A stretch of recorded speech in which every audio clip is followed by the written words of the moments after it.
Hello everyone. तो आज हमारा न्यू टॉपिक है सेल्फ इंडक्शन। इंडक्शन का कंटिन्यू हम डिस्कशन हर क्लासेस में करते हुए आ रहे हैं, क्योंकि मेन चैप्टर ही इलेक्ट्रोमैग्नेटिक इंडक्शन है। आज हम इंडक्शन के टाइप्स को डिस्कस करेंगे और उसमें भी एक टाइप आपके पास किसका है, सेल्फ इंडक्शन का है। मैं ज्यादा टाइम नहीं लेते हुए एक पॉइंट आपको कहना चाहता हूँ कि जो मैं क्लासेस आपको कंटिन्यू दे रहा हूँ वो क्लासेस आपको 100% समझ में आ रही होगी, और आप भी कोशिश करें कि लाइक एंड सब्सक्राइब आप उसको जरूर करें। तो ये हम बात करते हैं सेल्फ इंडक्शन की। दो टाइप का इंडक्शन हम हमारे एनसीईआरटी में पढ़ते हैं। ये है फर्स्ट सेल्फ इंडक्शन और नेक्स्ट पढ़ा जाएगा म्यूचुअल इंडक्शन। सेल्फ का भी हम समझ रहे हैं कि सेल्फ ही इंडक्ट होना है, यानी खुद में ही अपने पास क्या आना होता है, इंडक्शन आना होता है। इंडक्शन का मीन क्या होता है, एक बार मैं वापस से थोड़ा कम टाइम में इसको समझा देता हूं कि जैसे मान लो आपके पास कोई कॉइल है और उस कॉइल की करंट में आप वेरिएशन करते हैं, तो कॉइल की करंट में वेरिएशन की वजह से उसके मैग्नेटिक फील्ड में भी क्या आता है, वेरिएशन आता है। और उस मैग्नेटिक फील्ड में वेरिएशन के कारण जो फ्लक्स होता है, उस कॉइल से रिलेटेड जो भी फ्लक्स होता है उस फ्लक्स में भी क्या आता है, चेंजेस आते हैं। और उस फ्लक्स में चेंजेस की वजह से ईएमएफ एंड करंट ये अपने पास इंड्यूस होने लग जाते हैं, यानी ये डेवलप होने लग जाते हैं। इस मेथड को हम क्या कहते हैं, इंडक्शन कहते हैं। अब इंडक्शन के टाइप्स में हम आज फर्स्ट इंडक्शन पढ़ने वाले हैं, सेल्फ इंडक्शन। सेल्फ इंडक्शन का मीन क्या होता है, चलो हम एक बार इसको डायग्राम से समझते हैं। देखो सेल्फ इंडक्शन क्या होता है, नाम से समझ में आ रहा है कि इंडक्शन का मीन हो गया कि यहाँ फ्लक्स में चेंजेस की वजह से ईएमएफ एंड अपने पास में जो करंट होगा वो इंड्यूस होगा, और वो किस में होगा, सेल्फ में होगा, यानी खुद में होगा। अपने पास में जो भी कॉइल हम लेंगे उसी सेल्फ में होगा। तो इसको समझते कैसे कि जैसे मैं मान लेता हूं कि ये अपने पास एक कॉइल है और इसकी हम इस कॉइल की ही ये सेकंड कंडीशन ले रहे हैं। ये कॉइल आपके पास है, इन कॉइल में हम करंट का फ्लो करवा रहे हैं, ये करंट का फ्लो करवा रहे हैं। जब हम इस पर करंट का फ्लो करवा रहे हैं तो मैं मान लेता हूं कि जो करंट आई है, ये करंट आई है, इनिशियली मैं इस करंट को यहाँ क्या कर रहा हूँ, इंक्रीज कर रहा हूँ, और यहाँ पर इस करंट को मैं क्या कर रहा हूँ, डिक्रीज कर रहा हूँ। यहाँ पर अपने पास करंट क्या हो रहा है, इंक्रीज हो रहा है, और यहाँ करंट क्या हो रहा है, अपने पास डिक्रीज हो रहा है। जब यहाँ करंट को हम इंक्रीज करते हैं, जब हम करंट को इंक्रीज करते हैं तो करंट को इंक्रीज करने के कारण यहां पर जो इसका मैग्नेटिक फील्ड होगा वो भी क्या होगा, अपने पास इंक्रीज होगा। और जब मैग्नेटिक फील्ड इंक्रीज होगा तो उससे रिलेटेड जो भी फ्लक्स है, उससे बाउंड जो भी फ्लक्स है वो भी क्या होगा, आपके पास इंक्रीज होगा। यहां हम सेकंड कंडीशन में बात करते हैं कि यहां पर अपने पास करंट डिक्रीज हो रहा है, तो जब करंट यहां डिक्रीज होगा तो इससे रिलेटेड जो मैग्नेटिक फील्ड है वो भी डिक्रीज होगा, और इससे रिलेटेड जो मैग्नेटिक फ्लक्स है वो भी क्या होगा, आपके पास डिक्रीज होगा। यानी कहीं ना कहीं जो आई है वो फाई के क्या होता है, प्रोपोर्शनल होता है। यानी करंट का वेरिएशन होने की वजह से फ्लक्स में भी वेरिएशन अपने पास आने लगता है। अब इसी वेरिएशन को हमें इंडक्शन में, सेल्फ इंडक्शन में हमें इसको डिस्कस करना है कि ये इंडक्शन सेल्फ में कैसे हो सकता है। तो यहां पर हम देख रहे हैं बच्चों की क्या, कि मैंने यह करंट क्या किया है, इंक्रीज किया है, और हमने कॉन्सेप्ट क्या समझा है कि जब करंट इंक्रीज होगा तो इस कॉइल का जो मैग्नेटिक फील्ड होगा वो भी अपने पास इंक्रीज होगा, और उससे रिलेटेड जो भी फ्लक्स होगा, और फ्लक्स को ये लो, हम फ्लक्स को यहां से इस तरीके से डिफाइन कर देते हैं, ठीक है। और फ्लक्स के लिए आपको पता है कि हम क्या बताते हैं, मैग्नेटिक फील्ड लाइंस बताते हैं, तो ये अपने पास मैग्नेटिक फील्ड लाइंस है जो फ्लक्स में वेरिएशन को बता रही है या फ्लक्स बता रही है अपने पास में। तो जैसे ही आप फ्लक्स में चेंजेस होता है तो इसमें इंडक्शन की वजह से यहां पर ईएमएफ क्या होने लगता है, प्रोड्यूस होने लगता है, जिसको हम इंड्यूस ईएमएफ बोलते हैं। और इस इंड्यूस ईएमएफ की वजह से यदि सर्किट एक क्लोज है तो यह इंड्यूस करंट भी क्या होता है, प्रोड्यूस होने लगता है, जिसका डायरेक्शन यानी ये आई क्या है, यहाँ ये आई अपने पास में इंड्यूस करंट है,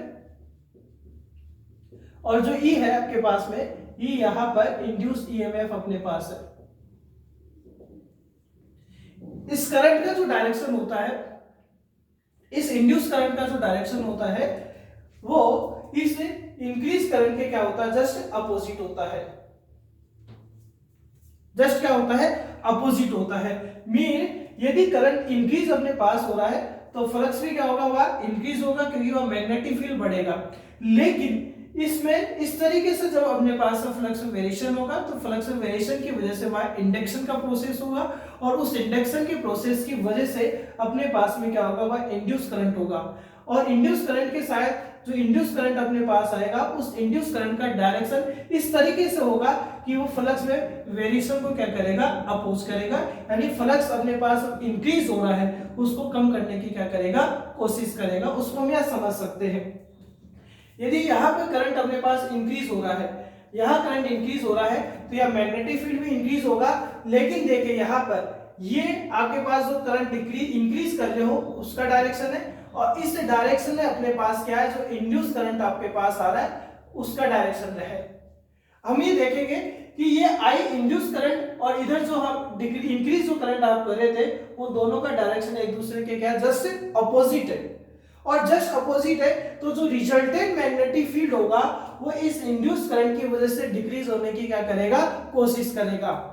यानी जब दोनों का करंट का डायरेक्शन एक दूसरे के अपोजिट है तो इस इंड्यूस करंट के डेवलप होने की वजह से फ्लक्स में क्या आने की कोशिश होगी, या फ्लक्स क्या होने की कोशिश करेगा, डिक्रीज होने की कोशिश करेगा। यानी यहाँ पर फ्लक्स में जो चेंजेस आ रहे हैं, फ्लक्स में जो इंक्रीमेंट आ रहा है उसको अपोज किया जा रहा है। इसका मीन ये हुआ कि यहाँ पर जो इंड्यूस करंट अपने पास होता है उसका जो डायरेक्शन होता है वो लेंस के लॉ के अकॉर्डिंग दिया जाता है। क्लियर भाई अपने पास है? वापस से समझते हैं कि जैसे आप इसमें करंट इंक्रीज करते हैं तो करंट इंक्रीज की वजह से यहाँ बी इंक्रीज होगा, फ्लक्स इंक्रीज होगा, तो यहाँ इंडक्शन का प्रोसेस होगा। उस इंडक्शन के प्रोसेस के बाद में अपने पास में या ईएमएफ और इंड्यूस करंट क्या होगा, डेवलप होगा और उनका भी डायरेक्शन इस प्रकार से होगा कि वो यहाँ पर फ्लक्स में जो चेंजेस आ रहे हैं या फ्लक्स में जो इंक्रीमेंट हो रहा है उसको क्या करेगा, अपोज करेगा। इसलिए हम ये देख रहे हैं कि दोनों का डायरेक्शन एक दूसरे के जस्ट अपोजिट है। यदि दोनों का डायरेक्शन एक दूसरे के अपोजिट है तो यहाँ पर रिजल्टेंट करंट क्या होगा, डिक्रीज होगा और रिजल्टेंट करंट डिक्रीज होने की वजह से यहाँ फ्लक्स में वापस से क्या आने लगेगी, कमी आने लगेगी। यानी हम ये कह सकते हैं इस आई का ये जो इंड्यूस करंट है उसका डायरेक्शन इस प्रकार से रहता है कि वो फ्लक्स में चेंजेस को क्या करता है, अपोज करता है। उसमें फ्लक्स में जो चेंजेस आ रहे हैं उसका क्या करता है, विरोध करता है। इसी प्रकार आई यहाँ क्या हो रहा है, अपने पास में डिक्रीज हो रहा है। आई अपने पास में यहाँ डिक्रीज हो रहा है। तो आई यहाँ जब डिक्रीज अपने पास होता है तो जो इंड्यूस अपने पास करंट होगा या जो ईएमएफ होगा उसका डायरेक्शन जो होगा इस डिक्रीमेंट के ही क्या होगा, डायरेक्शन में होगा। यानी जब अपने पास में आई को आप डिक्रीज कर रहे हैं तो जो इंड्यूस अपने पास करंट आ रहा है या जो इंड्यूस अपने पास ईएमएफ आ रहा है इसका डायरेक्शन इस करंट की डायरेक्शन की में ही होगा। इसका मीन ये हुआ कि देखो ये आई क्या हो रही है, डिक्रीज हो रही है, तो यह मैग्नेटिक फील्ड भी क्या होगा, डिक्रीज होगा। अब ये करंट इस तरीके से फ्लो होने लगेगी, इस तरीके से फ्लो होने लगेगी कि ये मैग्नेटिक फील्ड को क्या करने की कोशिश करेगी, इंक्रीज करने की कोशिश करेगी और इंक्रीज करने की कोशिश करेगी। और यदि इसका डायरेक्शन इंड्यूस करंट का डायरेक्शन जो करंट डिक्रीज हो रही है उसकी डायरेक्शन में यदि होने लगेगा तो यहाँ पर जो रिजल्टेंट करंट है वो वापस से इंक्रीज होने लगेगा, जिससे मैग्नेटिक फील्ड वापस से क्या होने लगेगा, इंक्रीज होने लगेगा। यानी वहां पर फ्लक्स में कमी का क्या किया जाएगा, विरोध किया जाएगा। यानी जब भी आप करंट को चाहे इंक्रीज करें चाहे डिक्रीज करें, सेल्फ इंडक्शन में भी करंट का जो डायरेक्शन होता है वो लेंस के लॉ के अकॉर्डिंग हमें प्राप्त होता है। तो यह सेल्फ इंडक्शन का मीन क्या हुआ, सेल्फ इंडक्शन का मीन यह क्या हुआ कि जब भी किसी कॉइल से रिलेटेड करंट में वेरिएशन आता है और उसी कॉइल में और उसी कॉइल के अंदर आपके पास यदि इंड्यूस ईएमएफ या इंड्यूस करंट यदि डेवलप होने लग जाता है तो हम उसको क्या बोलते हैं, सेल्फ इंडक्शन बोलते हैं। अब हम देखते हैं हमारे पास सेल्फ इंडक्टेंस का मीन क्या होता है, इसका फॉर्मूला हम यहाँ देखते हैं।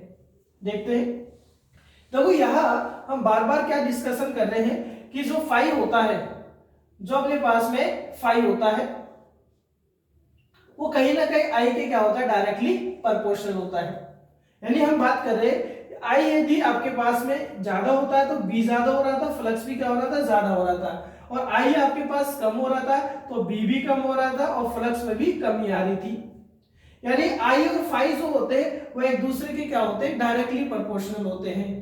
यानी जो फ्लक्स होता है, इस कॉइल से रिलेटेड जो भी फ्लक्स होता है, उस फ्लक्स में वेरिएशन कहीं ना कहीं करंट के वैल्यू पर क्या करता है, डिपेंड करता है, उसके क्या होता है, डायरेक्टली प्रोपोर्शनल होता है। यानी कॉइल से रिलेटेड फ्लक्स क्या होता है, उस कॉइल में जो करंट का फ्लो होता है उसके डायरेक्टली प्रोपोर्शनल होता है।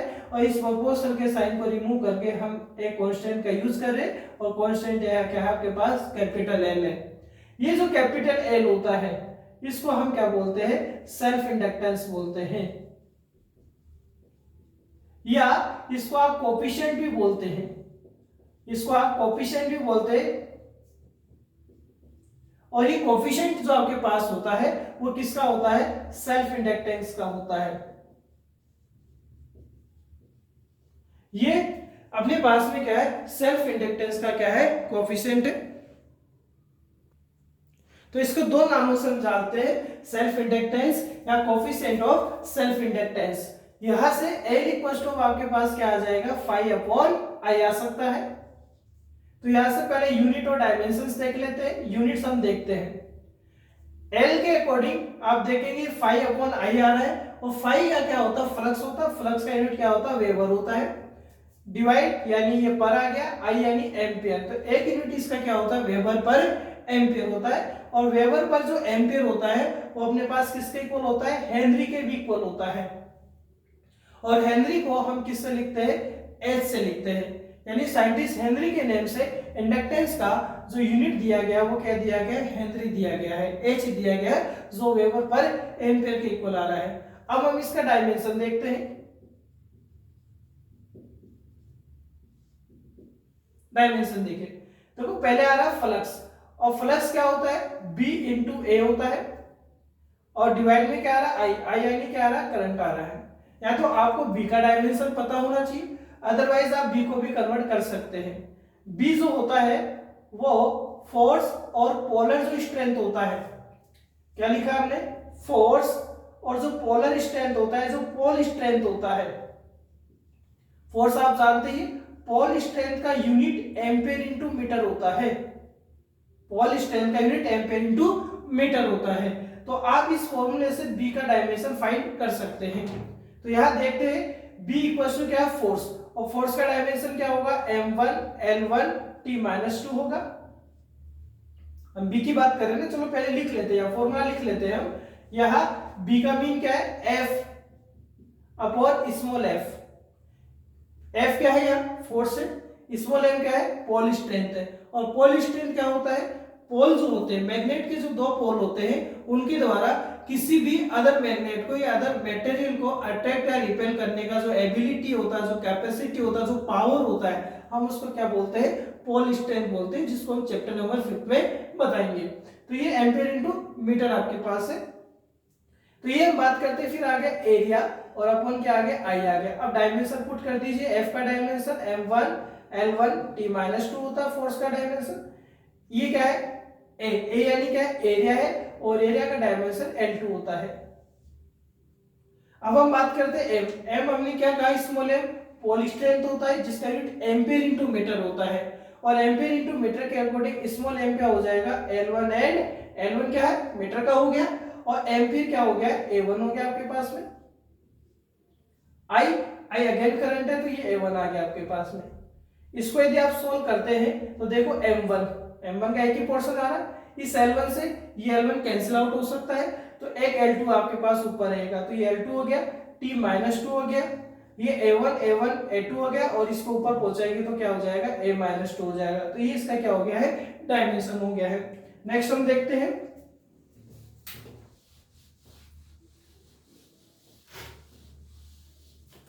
एक मिनट इसको पोज करके साफ करते हैं।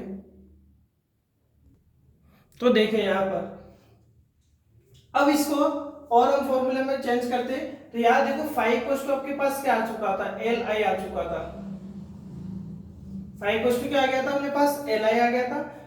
फ्रॉम सेकंड लॉ किसका हुई, फेराडे का, इंडक्शन का सेकंड लॉ यदि बात करें तो आप उससे ईएमएफ फाइंड करते थे, और ईएमएफ क्या होता था, minus D five by D T होता था। फ्लक्स में जो चेंजेस आता है या फ्लक्स का जो रेट होता है वो ईएमएफ पे क्या होता है, प्रोड्यूस ईएमएफ पे क्या होता है, इक्वल होता है, जिसको इंड्यूस ईएमएफ हम कहते हैं। तो यहाँ से फाई का वैल्यू आप पुट करेंगे तो इक्वल टू क्या आएगा, d y d t and phi. ठीक है, तो फाई यहाँ क्या है, एल आई आपके पास में है। अब देखिए वेरिएशन आप किस में ला रहे थे, आई में ला रहे थे, एल तो यहाँ कांस्टेंट रहेगा, तो ये आप एल को बाहर ले लीजिए, तो एल यहाँ बाहर आ जाएगा और यहाँ क्या आ जाएगा, D I upon D T आ जाएगा। इससे रिलेटेड आपके एनसीईआरटी में क्वेश्चन नंबर एक्सरसाइज में 8 दिया हुआ है, जिसको आप इजीली सोल्व कर सकते हैं। उसमें ई का वैल्यू आपको गिवन है, करंट का इनिशियल फाइनल वैल्यू गिवन है और टाइमिंग आपको गिवन है, और आपसे किसका वैल्यू पूछा है, उसने एल का वैल्यू पूछा है, तो आप फाइंड कर सकते हैं। आप मोड यदि लेते हैं, मैग्नीट्यूड फाइंड करना चाहते हैं, तो ये माइनस का साइन यहाँ से रिमूव हो जाता है। और आप ऐसे भी बताते हैं यदि D I upon D T, D I upon D T का मीन क्या हुआ, चेंज इन करंट, या जो करंट का जो रेट है वो आगे बाय यूनिट हो, मीन 1 एम्पियर पर सेकंड हो। देखो आई यानी एम्पियर डिवाइडेड बाय टाइम यानी सेकंड, 1 एम्पियर पर सेकंड हो, तो ई का जो मैग्नीट्यूड होगा वो किसके इक्वल हो सकता है, एल के इक्वल हो सकता है। क्लियर बच्चों यहाँ तक। अब हम ये जो सेल्फ इंडक्टेंस है वो एक सोलेनॉइड के लिए फाइंड करते हैं। एक सेल्फ इंडक्टेंस का फॉर्मूला हम एक लॉन्ग सोलेनॉइड के लिए फाइंड करते हैं। नाउ टॉपिक है सेल्फ इंडक्टेंस फॉर सोलेनॉइड। एक सोलेनॉइड के लिए हम क्या करते हैं, सेल्फ इंडक्टेंस फाइंड करते हैं। तो मान लेता हूं कि बच्चों ये अपने पास एक सोलेनॉइड है जिसमें बहुत सारे नंबर ऑफ टर्न्स इस प्रकार से लपेटे हुए हैं सर्कुलर फॉर्म में। ठीक है, ये सर्कुलर फॉर्म में है।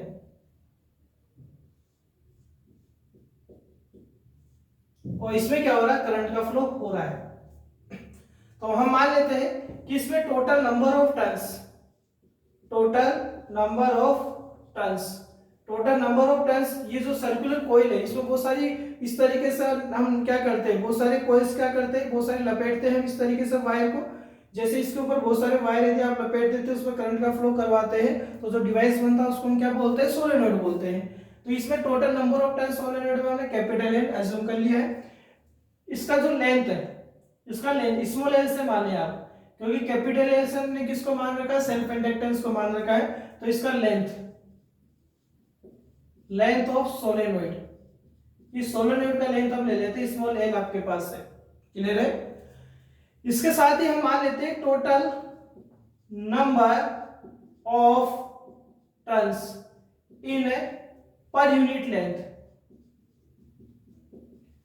पर यूनिट लेंथ में हमने number of turns small n मान लिया, तो स्मॉल एन यानी टोटल नंबर ऑफ टर्न्स। ये फर्स्ट पॉइंट माना, ये सेकंड पॉइंट और ये third point. Small n equals to क्या आएगा, एन बाई एल आएगा।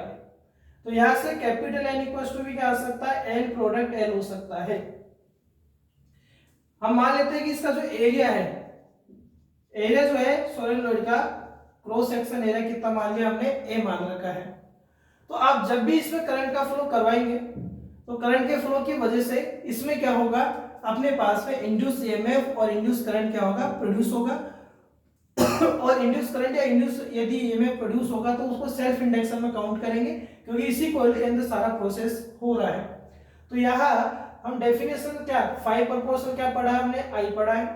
तो फाई इक्वल्स टू क्या होगा भाई, एल आई होगा। आपको एल फाइंड करना है, एल इक्वल्स टू क्या आ गया, फाई अपॉन आई आ गया। लेकिन हमें पता है कि आपने टोटल नंबर ऑफ टर्न्स कितने ले रखे, कैपिटल एन ले रखे हैं। Now flux for n turns, और एन टर्न्स के लिए फ्लक्स क्या हो जाएगा, एन से मल्टीप्लाई आप कर देते हैं, क्योंकि आप पढ़ चुके हैं ना कि फाई इक्वल्स टू यदि बी ए आपके पास बी ए कोस थीटा है और नंबर ऑफ टर्न्स यदि आपके पास एन गिवन है, तो आप फ्लक्स फाइंड करने के लिए आप उसको किससे मल्टीप्लाई कर देंगे, एन से भी तो मल्टीप्लाई कर देंगे। इसका मीन यदि आपके पास एन आपने टोटल नंबर ऑफ टर्न्स मान रखा तो उसका फ्लक्स कितना होगा, एन फाई होगा। क्लियर है। तो अपने पास एल इक्वल्स टू क्या आ जाएगा, एन फाई अपॉन आई आ सकता है। इक्वेशन हम इसको फर्स्ट कर दे देते हैं। अब यदि आपको एल फाइंड करना है तो एल फाइंड करने के लिए आपको क्या क्या पता होना चाहिए, फाई पता होना चाहिए किसका, सोलेनॉइड के लिए, और आपको करंट का वैल्यू भी जो हमने दे रखा वो कितना दे रखा, आई दे रखा, लेकिन आपको क्या फाइंड करना पड़ेगा, फाई फाइंड करना है। तो यार फाई के लिए, फाई क्या होता है, फ्लक्स होता है, फ्लक्स क्या होता है भाई, बी ए होता है आपके पास। टोटल नंबर ऑफ टर्न्स आप पहले ही मल्टीप्लाई कर चुके तो दोबारा नहीं करेंगे। तो ये बी ए आ गया। बी क्या होता है, मैग्नेटिक फील्ड होता है। किसका मैग्नेटिक फील्ड होता है, सोलेनोइड का। और सोलेनोइड का मैग्नेटिक फील्ड क्या होता है, म्यू नॉट स्मॉल एन आई होता है। और ये आपके पास क्या आ गया, एन नंबर ऑफ टर्न्स है, पर यूनिट लेंथ में, आई करंट है, म्यू नॉट परमिबिलिटी होती है। और ये परमिबिलिटी किसकी है, वैक्यूम के है। और आप किससे मल्टीप्लाई कर देंगे, ए से। इक्वेशन नंबर ये सेकंड है। अब यहां देखते हैं यहां हम क्या देखते हैं, आपको एल फाइंड करना है। तो एल के लिए आपको कैपिटल एन, और कैपिटल एन को हम स्मॉल एन की टर्म में यूज लेंगे। कैपिटल एन जो स्मॉल एन की टर्म में होता है वो क्या होता है, एन एल होता है। तो यहाँ एल इक्वल्स टू क्या आ जाएगा, कैपिटल एन। और कैपिटल एन अपने पास क्या है, स्मॉल एन एल है। क्लियर है, फाइव। और यह फाइव क्या है, बी ए है आपके पास में। और बी ए का वैल्यू कितना है, म्यू नॉट एन आई और क्या है, ए है। देखो इक्वेशन सेकंड से आपने फ्लक्स का वैल्यू पुट कर दिया है। डिवाइड में कौन आ रहा है, आई आ रहा है।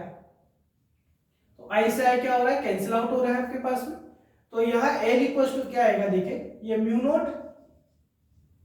नोट आ चुका है। स्मॉल एन 2 टाइम आ रहा है, तो स्मॉल एन स्क्वायर हो गया आपके पास में। ठीक है, एल रहेगा, एल आ गया, और ये अपने पास ए आ गया।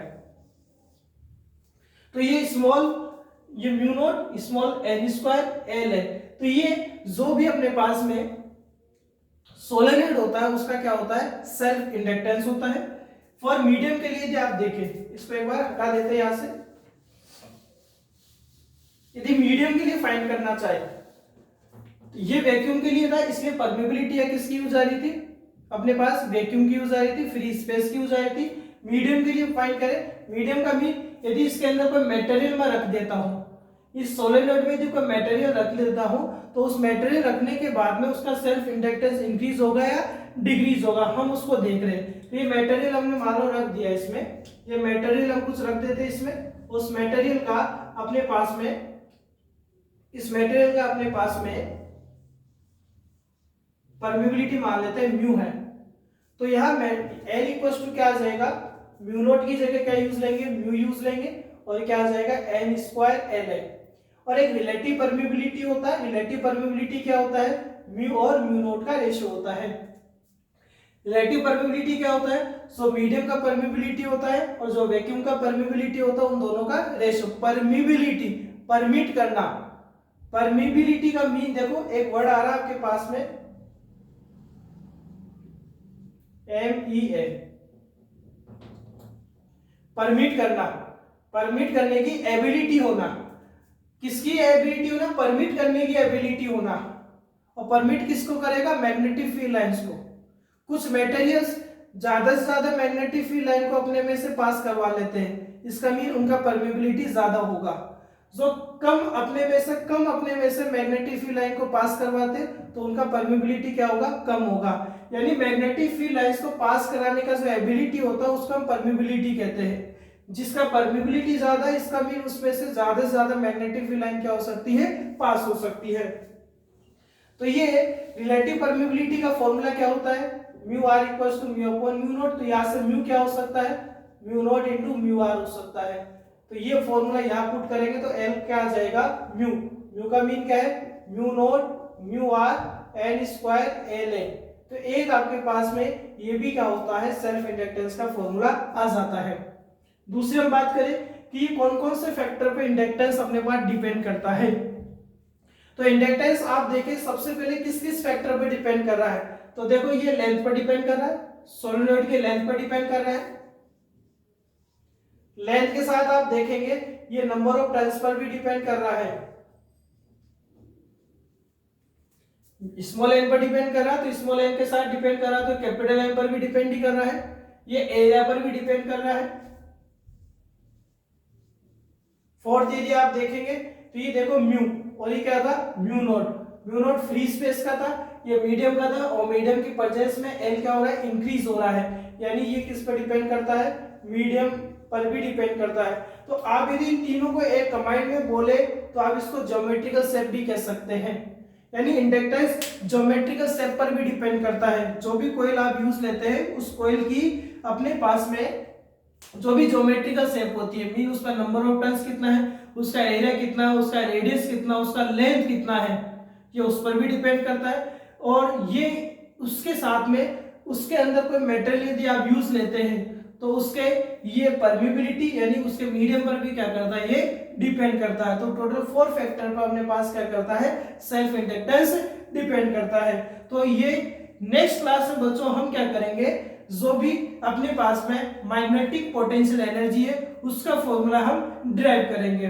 ठीक है, जरूर आप लाइक जरूर करें इसको। थैंक यू बच्चों।